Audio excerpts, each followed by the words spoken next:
Lilian qui est suspendu et Jordan qui est un petit peu blessé au mollet.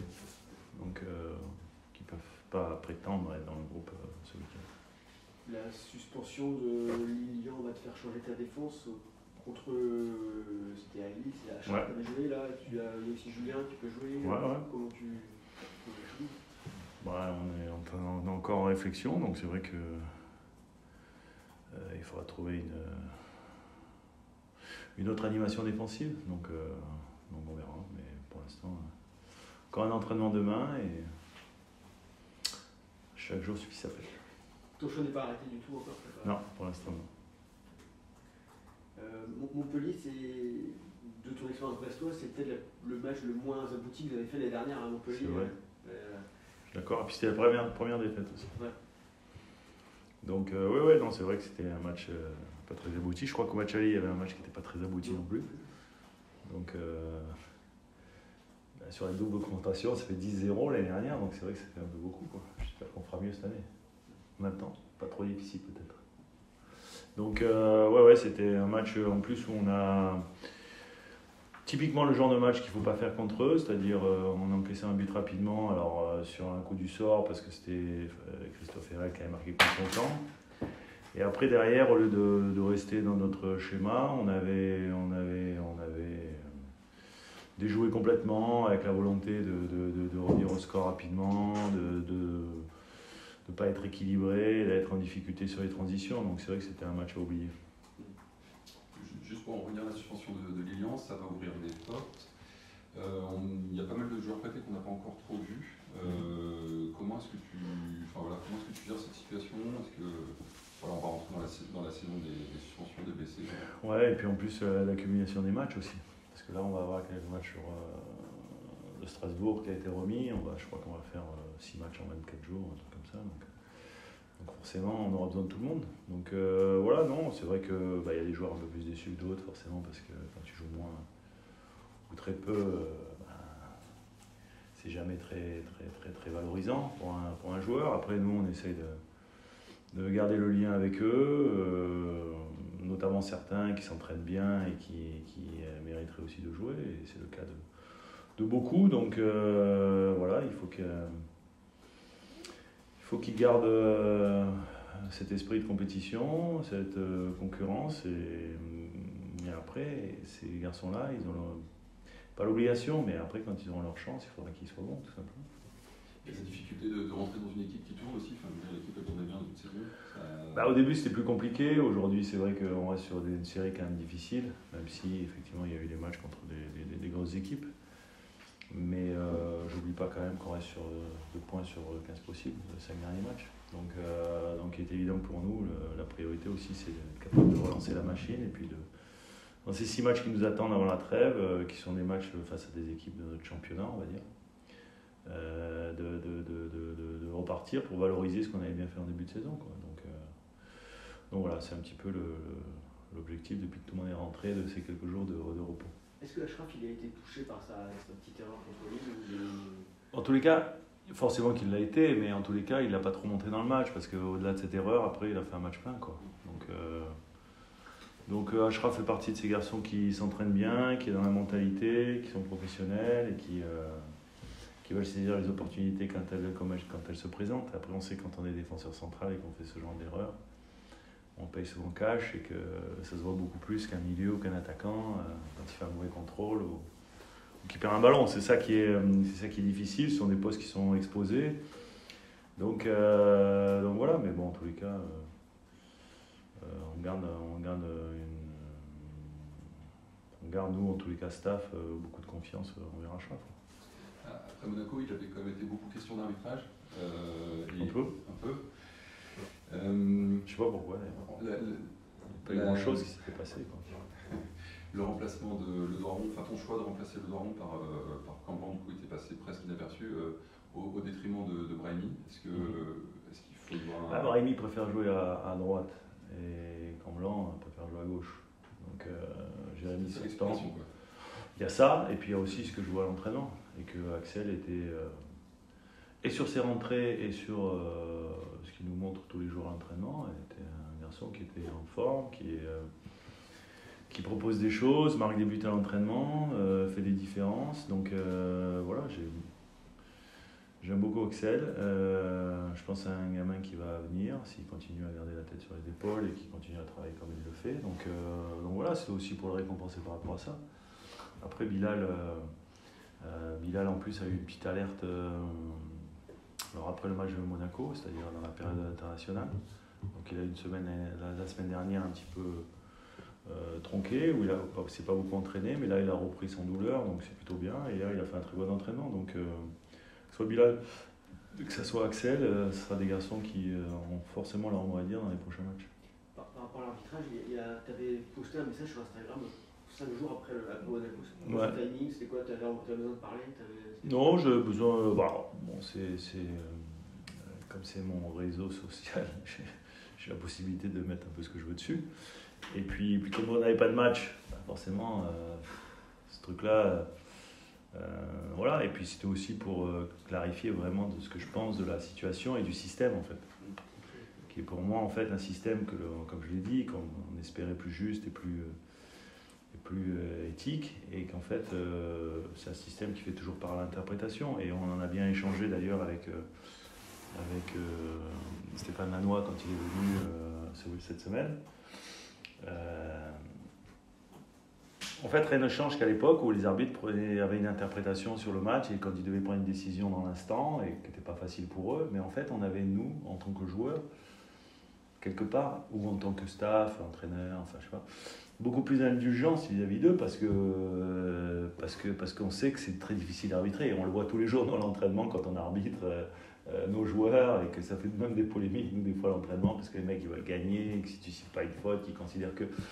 Donc on se rend compte qu'en fait ce système aujourd'hui avec l'image, ça reste de l'interprétation.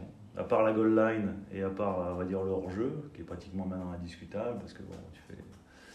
Mais qu'à un moment donné, l'interprétation de l'arbitre et de la VAR, c'était qu'il n'y avait pas pénalty sur Jérémy Ledouan. C'est les seuls, je pense, en France d'avoir...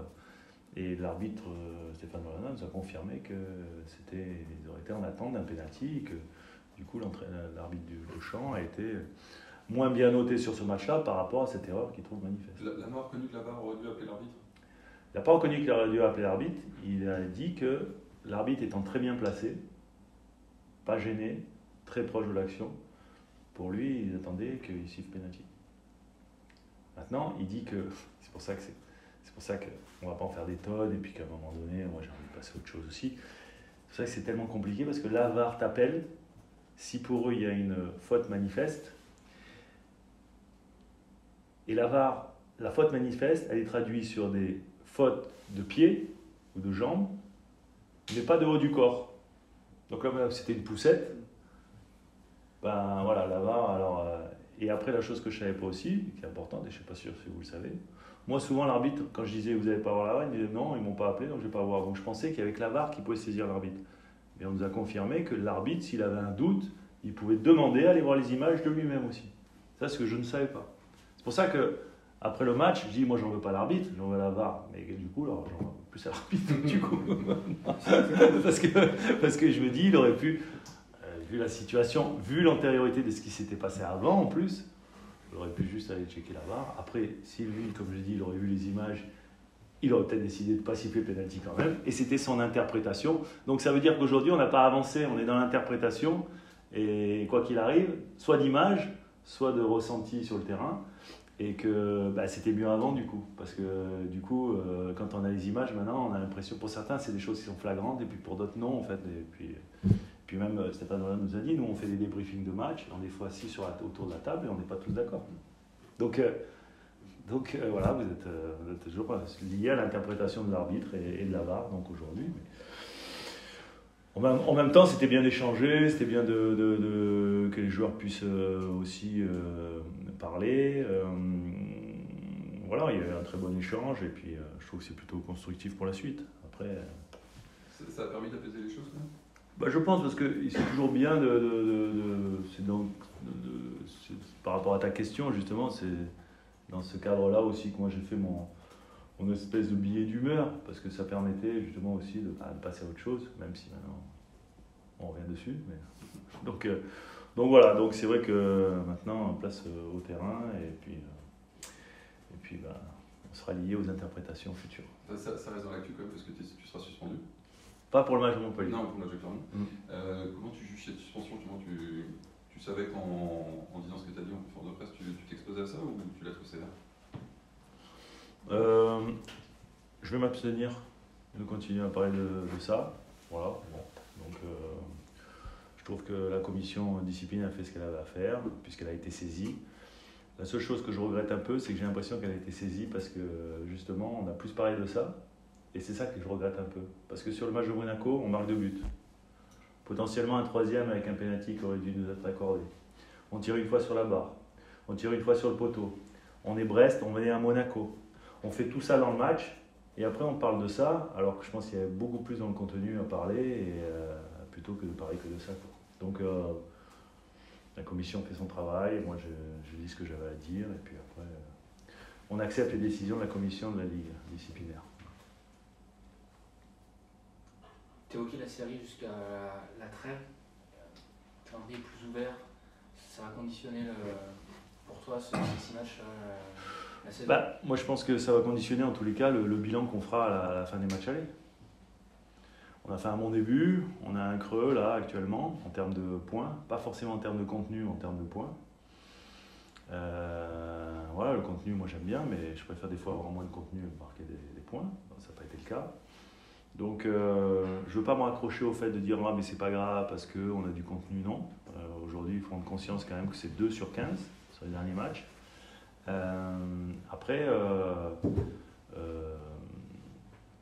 effectivement, ces 6 matchs qui vont venir vont conditionner un peu le fait de valider notre bon début de saison ou pas. Et même si c'est des équipes de notre championnat, ça ne va pas être facile d'aller à Montpellier, ça ne va pas être facile de recevoir Clermont, et jusqu'à la fin des matchs allés, ça ne va pas être des matchs faciles. Donc, mais en même temps, voilà, on l'a dit, hein, c'est des équipes de notre championnat, donc on se doit de répondre présent et de repartir de l'avant. Donc ce qu'on va essayer de faire dès le match de dimanche. Ils sont dans quel état, Steve et Cameron? Ils sont dans un bon état. Cameron a marqué 2 buts sur 2 matchs, un match distinct, en démarrant un match, en rentrant sur le deuxième. Steve a joué 2 fois 90 minutes. Il a marqué sur un des matchs. Il a pris un choc sur le deuxième, mais bon, tout va bien.